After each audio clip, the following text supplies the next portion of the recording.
Due to the untimely death of John Eric Hexum on Cover Up, a new gentleman has been discovered. We're very sorry that that incident led to the popularity of your joining the cast, Tony. Yeah. But it's nice to have you here. Thank you very much. Worldwide search in order to find you. Where did they find you? Can you believe worldwide search? I'm glad I didn't hear that before I went in for the interview, because it probably would have made me very nervous. Those sort of tags do that.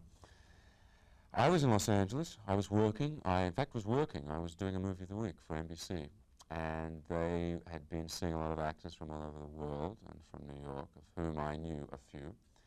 And I'd known about it. I knew they were seeing people, but I didn't approach them because I didn't think it was right or ethical, since I knew John Eric Hexum. And they were worried. They couldn't find anybody. They didn't think it was right. I mean, it was a very difficult situation for them, very sensitive situation. They saw a screen test of me from Samson and Delilah, which I'd done a year before, and they thought I was right, and I went to meet them one evening about 7 o'clock after rehearsing all day for this movie I was doing. Talked to them about it. I didn't want to do it because I didn't want to be committed to a series, and I didn't feel right about it, although after talking to them and discussing the pros and cons, I realized that I thought the only person who could do it would be somebody who knew him. Mm-hmm. And they thought that was the case also. And I went home, I thought about it, I just felt it was the right thing to do. For some reason or other, it just made sense. And I don't know why, but it did. I went home, I came back the next day, I tested with Jennifer O'Neill for about 7 hours, and the biggies from CBS, came down and saw the interview, and I got it in a space of about 16 hours. But you really were a model. You had done a lot of modeling. Yes, I was a model. I've been modeling for 10 years now. But you're a little big to be a model. I thought a model, the regular size was, isn't it 40 regular? You're supposed to stay that size? You're too big. Yeah, well, no, I was a 40 regular. Maybe I've got a little big. You grew. I grew, right. I think when I stopped modeling, well, not modeling as much as I was doing, I put on some more weight. I worked out. I wanted to be a little bigger. But today, models can be big. There was a day when they had to be very thin so they could just fit all the clothes. But now men, I don't know, they like men just to be men in a sense. I mean, men to be men. I mean, that sounds a very strange thing to say, but a lot of, I don't know, a lot of athletic men now are going into modeling. So, because of the very nature of modeling, I mean, there's a lot of sports clothes and things like that. But Tony, if you're doing a runway show, right, all of these clothes are lined up, you have to rush back there and get into the next outfit. They've got to all be the same size. Well, they get them big.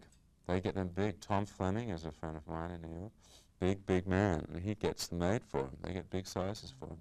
Mind you, most of the models that I've worked with do print. They don't do a lot of runway stuff, most models I know don't enjoy doing it, actually. I did. Did you like it? Oh, I loved it, because I had a background in dance, and I was in the theater, so I enjoyed doing, especially the shows in Paris and in Italy. Well, where do you get the clothes on Cover Up? From all over. When I came on the show, I spoke to the wardrobe master about maybe going to Versace and Ralph Lauren and Calvin Klein and Giorgio Armani and the designers that I'd worked for, because I happen to like their designs. And so they did. They're beginning to now dress me in very expensive suits. They feel that's part of the character also. The model stuff, they go to, I don't know, the sort of the Melrose Avenue boutiques, the Melrose Avenue here in Los Angeles. Well, did the designers then pay to have their clothes shown on television? Because this is a wonderful vehicle for them to show the new designer lines and trends. I'm very, I don't really know how this works. I'm sure Calvin Klein and Ralph Lauren don't need advertising on this show. I mean, they're famous enough without it. I really don't know how this works. You've got me stumped here. You really have. I know with Miss O'Neill, she has her own designer, and he is credited. But as far as I'm concerned, I don't know how they do that. Tony, do you sweat much? No, I don't. Good, the designers know that, because I thought, what if they were providing you with these wonderful outfits, and then you sweat it all up, and then what happens to you at that point? We keep them all. They're kept. I don't keep them personally, although I have worn a few things home, much to the All of the chagrin clothes of that my are wardrobe man. But yes, we keep all the clothes, and they're in stock now, and so I maybe wear them for other episodes, but they're all kept, none are returned. But all the fashions that are presented on the show, there must be quite a wardrobe there. Yes, there's a What wardrobe. are you going to do with them down? Have a sale? I don't know what they do on Fox now. What's the most absurd modeling assignment you ever did? Absurd. Oh, you know, that's oh, I would say, you know, there was a craze. I don't know, this is off the bat. I had to, in England, I was working in London, go down to Tintagel, which is down in Cornwall, which is where King Arthur's Camelot was supposed to have been. And I was down there, and I was to be a knight in shining armour. But armour is not very, very warm, nor is it very comfortable to wear, a suit of mail. You know, it's threaded intricately, but it's very cold. And I had to shoot at 4 o'clock in the morning because the sun was coming up. They wanted a sun shot. And I had to be near a car. It was for a car, an automobile.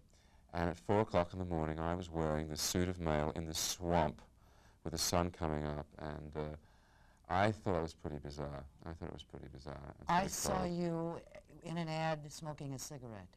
Oh, you did too. Would you do that? Would you do that today? Yeah, I smoke cigarettes. Every once in a while, sure, absolutely.